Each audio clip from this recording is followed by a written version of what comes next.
Mugalange twagenze okuwunzika nga nkutegeeza abamu ku basajja abalina okutambulira ku mmeeri eriko kuli nannyini waayo JP Morgan. Era enteekateeka zonna zaali ziraga nti mu bantu abagenda okugibeerako ng'ovudde ku bagagga bannaggwano bali bijodolo babinyonkondo, JP Morgan yali alina okutambulirako, naye ku ddakiika esembayo n'akansolinga okubeera ng'agenda kutambula nabo. Ku mmeeri emu ya Titanic, Managing Director wa White Star Lines J. Bruce Ismay yaliko naye yasimatuka. Omusajja ya designing emmeri ne gwandika nti ye architecture waayo Thomas Andrews ono yafiirako yaliko.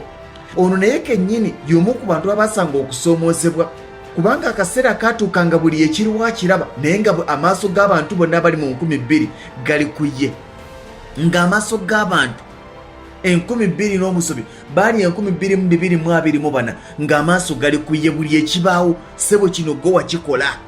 Ekimu ku kyalira Thomas Andrews okubeerako kwe kulaba emmeeri gye yakola gye yadesigninga ddala etuukiridde mu ekyo kye yagidesigningira, kubanga jjukira lwe lwali olugendo lwayo olusookera ddala ng'alina okubaako okulaba.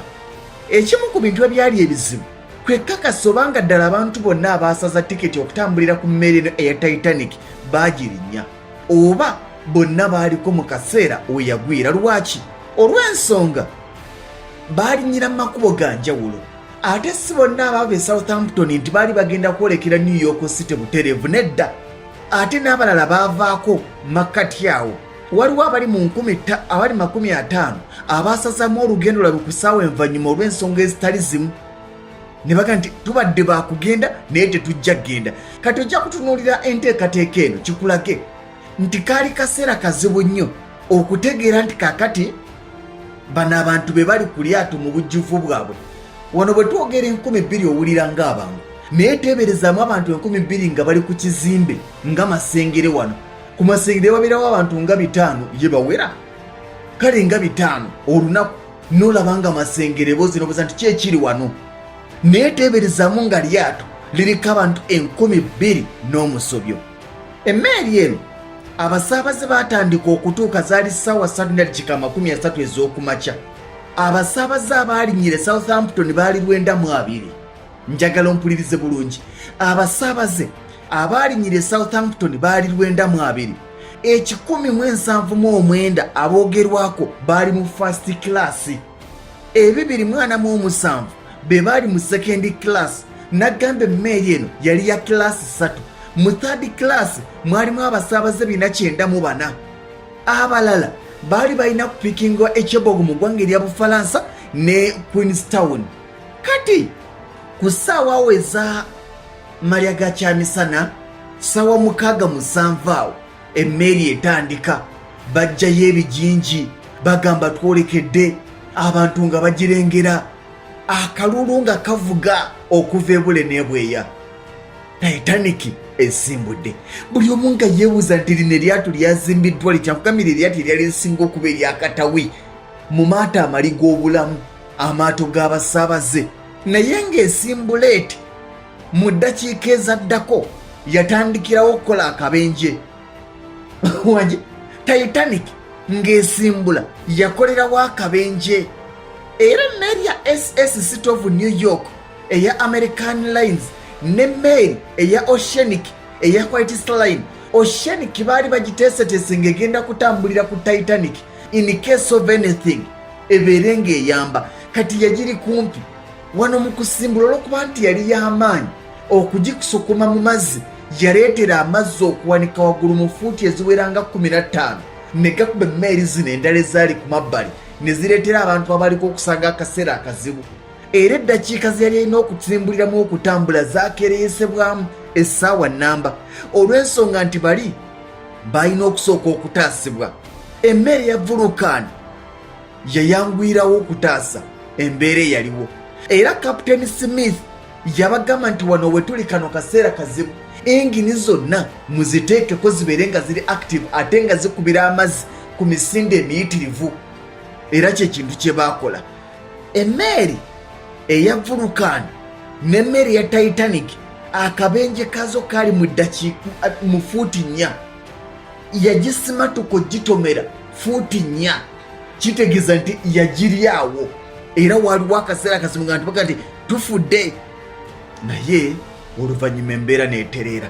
Emmeeri eno nga tennatuuka mu New York nagambye nti ebitundu bye yalina okutambuliramu bye yalina okuyitamuko ebeeko beetikkula ne beetikka byali biwera. Etuuka mu ggwanga erya Bufalansa egenda ku mwalo ogumanyiddwa nga Chebogo wano nga yakatambula kilomita 143 okuva e Southampton. Egenda okutuuka wano ng'embeera y'obudde simbi wabula ng'obunnyogovu bungi nga n'akawewo si ke kaliko n'agamba nti kamutawana. Ekiringa eky'omutawana ekyaliwo bwali bunnyogovu mazzi era ng'okiwulira nti amazzi galimu omuzira si mazzi ga bulijjo olw'okuba nti omwalo gwa Chebogo nawe kennyini bw'ogutunuulira ku mmeeri ya Titanic nga bwe yali kyali kizibu nnyo okulandingawo. nja kyogera mu mbeera eyo ey'olunyonyi naye nga mu lwato bakuyita ku dookinga. Kyali kizibu emmeeri ya Titanic okugoba kubanga amazzi gaawo gaali mampi. Kyabawaliriza okukwata amaato amalala ne gavuga abasaabaze nga bwe gabajja ku lukalu bwe gabaleeta ku Titanic we yali esigadde mu fuuti eziwerako. Era abantu abaali bagirinze Chebogo okugirabako balengera nnengere nga tebasobola kugituukako olw'ensonga nti waali wala.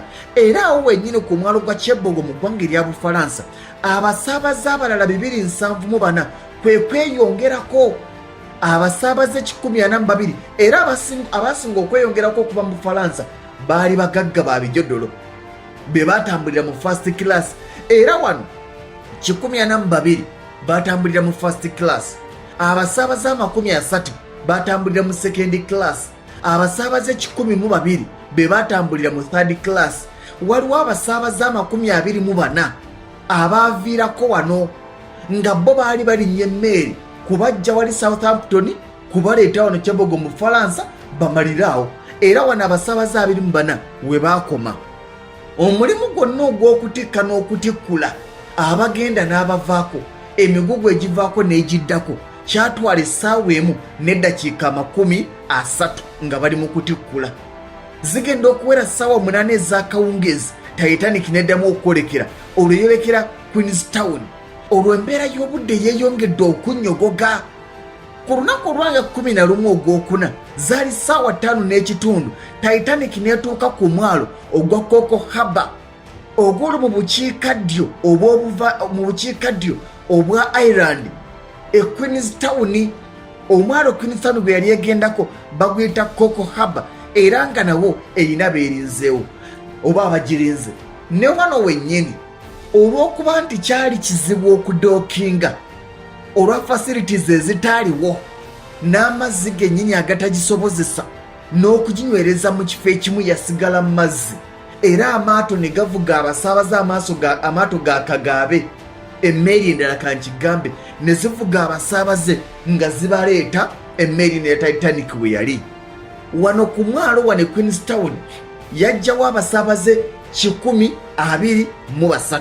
Kati nkulaga abasaabaze bwe bajjanga bavaako n'okuddako. Abasaabaze 3 abaalinyire Queenstown ani anjogerako akasikonda banjo ndowooza bano bali ku gundi ku spooti ayiwe kaliisizo bagamba mwana wa taata ayogere bino kati ajja ndi nammwe tugenda kuba live ng'ennaku z'omwezi nnyo omwezi ogw'ekumi tewali kuwannanya na kibagambye dda. Tugenda kikuba live ng'ennaku z'omwezi nnya omwezi gwa 11 bagiyita sport highway kaliisizo. Ekifo tugenda kukibooza. Abayimbi bazze mu bungi ate ababede lukoba ku lukoba sawundi ya SBL baprezenta ba BBS bonaawo. Kakati mpulira nange ntereddemu bwe mmaze okuboogerako n'enzikakkana kasikonda kabadde kambakidde ddala. Mbadde gamba nti ku Queenstown abaagirinya baali 123.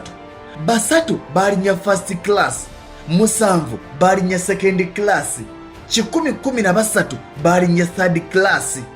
Waliwo abasaabaze 24 abaali baviiriddeko Chebogo, abalala 7 baali babuukinze ng'ogwabwe tebagenda kwolekera New York wabula nga bagenda koma wane Queenstown. Bali 24 baviirako Chebogo waliwo bano 7 abagirinyanga baviirako Queenstown. Abalala 7 bano kwe kwali ne Father Francis Brown. Era ekifaananyi kya Titanic ekyasembayo ng'egwa n'okugiraba obulungi kyakuba Father singegwa naye okugiraba kyakuba Father Francis Brown. Ono yali mukubi wa bifaananyi kayingo, yagenda akuba ebifaananyi, kigambibwa nti yakuba ebifaananyi ebitakka wansi wa 553 eby'emmeri Titanic n'ebyo ebyalimu munda. Kati waliwo John Coffer, ono ayogerwako, yali stooka, yagiyingirako ku Sebukukusi, yagiyingirira mu migugu, kati eyo teyabalwa mwabo abagitambulirako, naye ono yayingirira mu migugu. Egenda okusimbula okuva wano Queenstown zaali ssaawa 7 n'eddakiika 30 ez'ekiro, okuva ng'ennaku z'omwezi 11 ng'emmeeri eneesimbula. Olunaku lwayo olwasookera ddala nga banaga nti etambudde essaawa 24 olunaku olusooka, yatambula kilomita 961. Kilomita 9 so ogwasooka yatambula 896, ogwaddako yatambula 961, ogwaddako olunaku olwokusatu lwe yasemba era lwe yakoma yatambula kilomita 1011. Kilomita 1011, naye nga wonna ennaku 3 ze yatambulirako yatambuliranga ku sipiidi ekinene ya kilomita 39 buli ssaawa, wakati wa kilomita 35 ne kilomita 39 buli ssaawa. Waliwo ekintu ekiteetegerezebwa mu Titanic okusinziira ku byafaayo byayo. Emmeeri eno ng'ennaku 10 emabega tennasimbula yatandika okukwata omuliro mu bunkers eza coal, mu bisenge gye baaterekanga coal eyalina okugitambuza watandika okukwata omuliro, era abasaabaze bagenda okugirinnya ng'eri mu kukwata muliro. Ennaku zaayo ng'esimbula wansi omuliro gwali gwaka, naye kino tebaakigamba basaabaze nti bannange emmeeri gye mulinnya wansi tuli mu kulwana na muliro, nga bakwata zi coal oba coal amayinja ago nga bagajja mu bunkers mwe gaali bagateeka mu bunkers endala n'okulwana okugazikiza. Naye kino abasaabaze batono abaakimanya, era waliwo abaali balowooza nti oba oli awo kirina engeri gye kyanafuyaamu enkola ya Titanic ne kigireetera okukola akabenje kano. Abamu kye bagamba nti si kituufu. Titanic nga yo Captain Edward Smith n'abakulu ba Titanic baabalabula nti mutambule empola, mugende empola, mu liyanja wakutte omuzira, kubanga obwedda nzija nkugamba nti ekyaboogo yonna gye baatuukanga ne Queenstown baasanganga amazzi gatandise okunnyogoga, ekitegeeza nti gaalimu muzira. Era baabalabulanga bagamba nti maaso eyo naddala mu Grand Banks eza Newfoundland wandibanga waliwo agayinja ga muzira, n'olwekyo mugende nga mwerinze muyinza okugakona. Captain Smith baakimugamba, kino teyakifaako. Lwaki? Nti kubanga ne emmeeri ya bagiyitanga Mesaba yali yaba Atlantic Line yasembayo okubalabula, naye tebaakifaako. Lwaki? Nti emabega wonna mu byafaayo by'emmeeri nga kizibu emmeeri eri ku mutendera ogwa Titanic okusanga kimuzira n'ekikoona ne kigireetera akabenje, kyali kizibu kubanga zaabanga z'amaanyi, era bano tebaakifaako nnyo, nga bakimanyi te banakisanga bajja kikuba bakiyiteko mpola mpola, ekitaasoboka. Mu nkola eyaliwo buli kaseera newankubadde nga baabalabula bo baakanda kwongeza sitiimu kumulinnyisa sipiidi yeeyongere, kubanga mu biseera ebyo baatunuuliranga ebintu bibiri. Time keeping yalinga priority. Emmeeri etuuka wano ssaawa 7 nga gukootuuka 6:55 obeera okoze ebyafaayo, baafangayo nnyo okukwata obudde, ebirala nga bijja luvannyuma bwe bamanya nti tutuuka wano ku ssaawa 6. Era ekintu kino nkijjukira abaakolerako ejjuba South Sudan, walingawo competition wakati wa bakulu coaches ne baby coaches, nga buli omu yeebuuza nti ani asooka okutuuka. Mwe mwalinnye baby nti etuuse ku mmeka, nti 11, nti afe twalinnye bakulu yatuuse ku 9. Otegeera ekintu ekyo? Nga waliwo abantu abaagala okukwata obudde, era obumu ku bubenje obwakolebwa bakulu coach bwali nga bwagoba budde. Tewali asobola kwerabira akabenje akaaliwo nga wakava ennimule mu koona. Mukodomi wange mutomatiya akamanyi bulungi nnyo.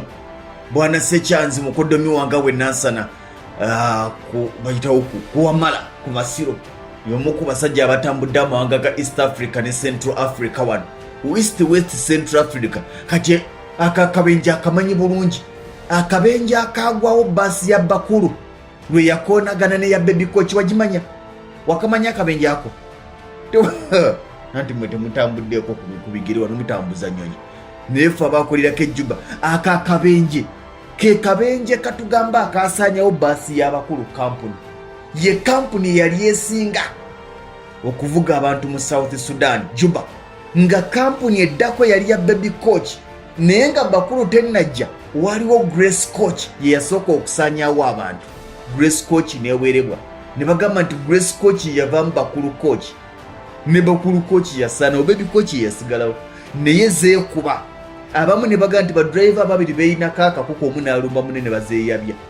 Kali akabenje simanyi oba abantu abakamanya mwakamanya mukamanyi. Kati ekimu ku kyattanga abantu abo zino ekitalinyisanga abantu Kampala Coach ekyaliyo. Kampala Coach yali nga emyufu.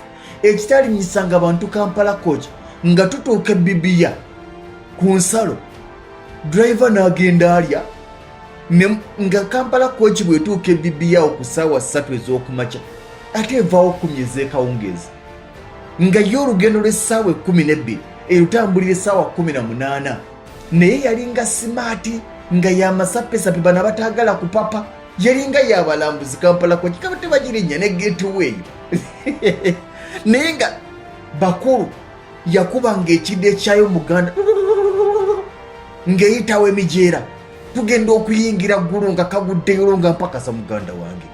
Kino ekibozi twatuuseyo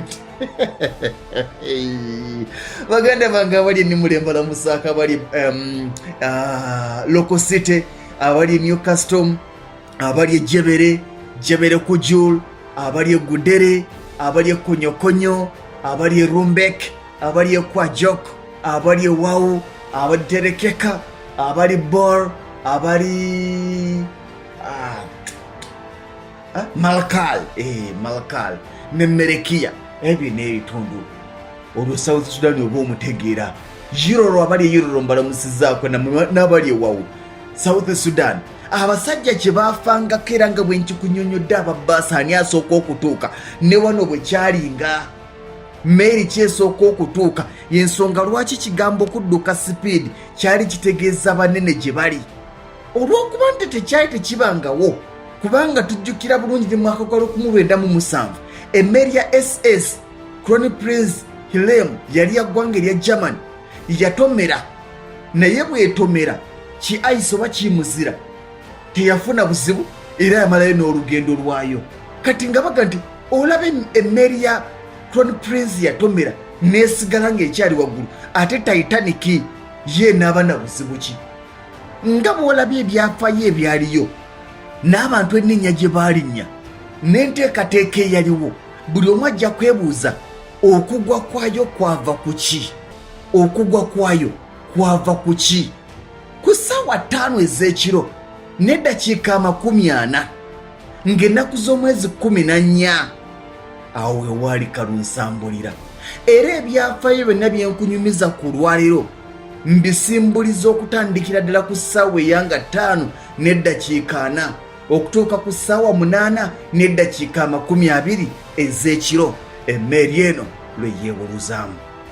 Kiki ekyagireetera ng'endala zonna zaatomeranga bigundo bimuzira ne zisigala nga zitambula?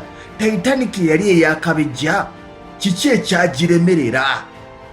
Mwana wa taata nga twetegekera beekalisizo nga 4 kansibula abantu bange ndekera ab'amawulire.